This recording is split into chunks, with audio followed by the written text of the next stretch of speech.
What's up, everybody, and welcome back to Politics with Steve. All right, so before we get started, I want to ask everybody to take a second, subscribe to my YouTube page, and sign up for my email list. Those are the best ways to stay in the loop on all things Politics with Steve. Without further ado, let's get to it. All right, so the House officially voted to pass the discharge petition to release all of the Epstein documents that the Justice Department has.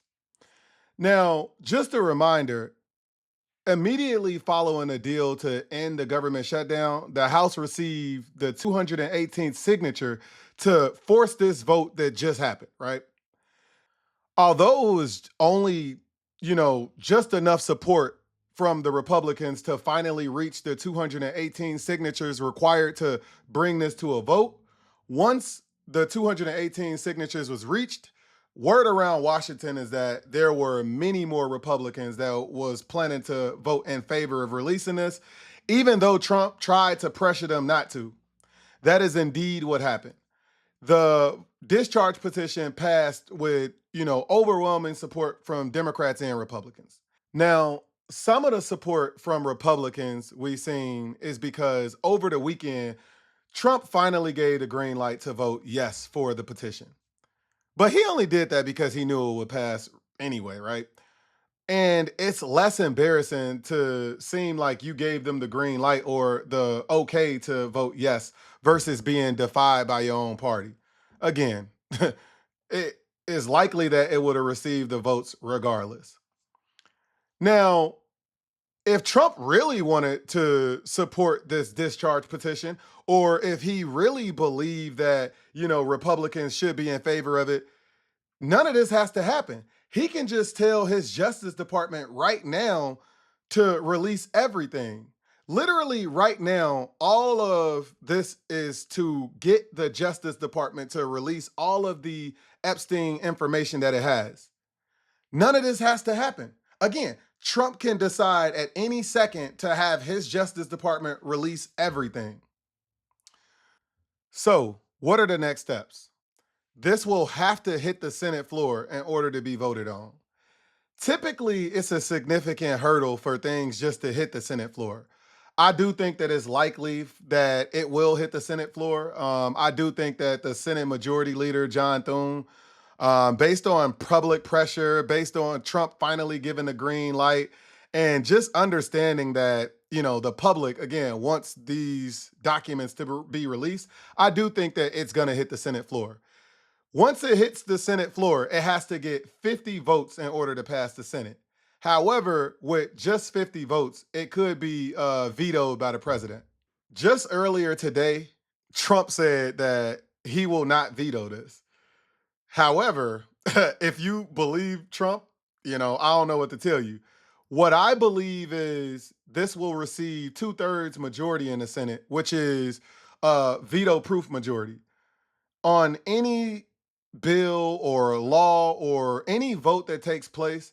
If it receives 2/3 majority of the Senate, then the president can't veto it.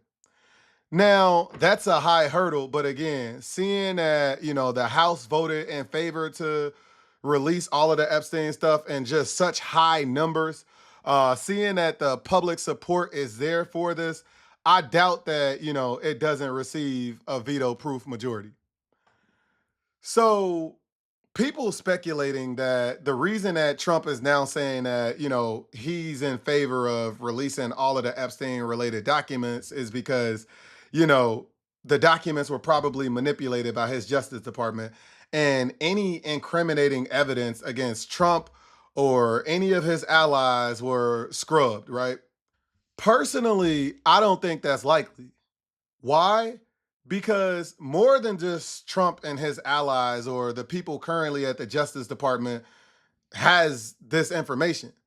I mean, you have the victims of Jeffrey Epstein, but more importantly, you have the head prosecutor that prosecuted Ghislaine Maxwell and Jeffrey Epstein, the daughter of James Comey, Maureen Comey, who was fired by the DOJ right before Trump's former personal attorney and now number two at the Department of Justice had that meeting with Ghislaine Maxwell in prison. She knows everything.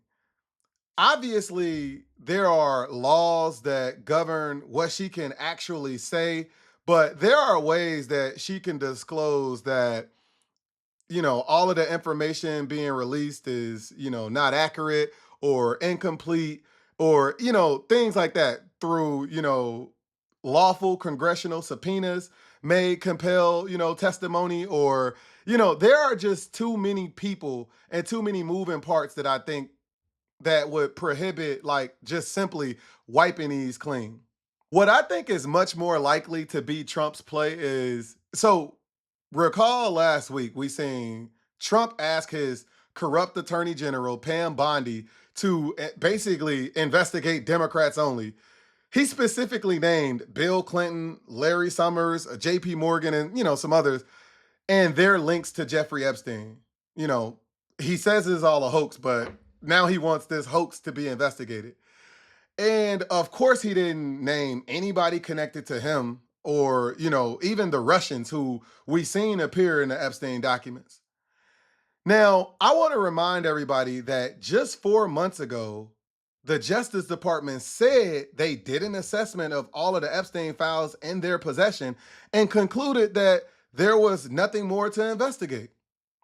So after Trump asked his, corrupt attorney general Pam Bondi for this investigation, she immediately named Southern District of New York attorney Jay Clayton to lead this investigation.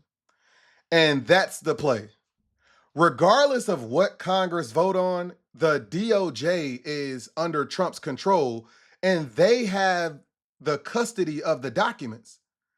They will use this investigation as a cover to not release anything or to selectively release documents only to hurt the Democrats. That's the fight that the Democrats need to gear up for. And a question I've received constantly is why didn't Joe Biden's Justice Department release any of this evidence if it was incriminating against Trump, right? But we have to remember that during Joe Biden's term, Ghislaine Maxwell was still being prosecuted. Therefore, you cannot release this information because it's not giving her the ability to have a fair trial. In other words, this information couldn't be released by Biden's Justice Department. But since then, Ghislaine Maxwell has been tried and convicted. So Trump can just release all of this. Again, we'll see what happens. But my suggestion to Democrats is find a way around these sham investigations and force Trump's DOJ to release these documents. Because that is the fight that we need to have. That's what's happening now. That's Trump's new play.